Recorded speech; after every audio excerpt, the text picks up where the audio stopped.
All right.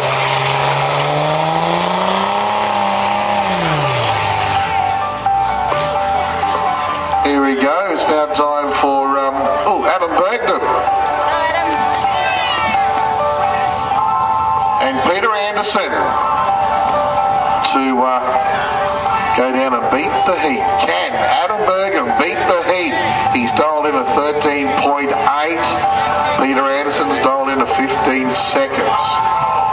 Happy 13.8, 18.7. We'll try that again.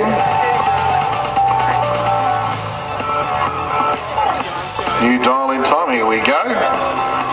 Adam has dialed in at 18.6 seconds. Peter Anderson, 15 seconds.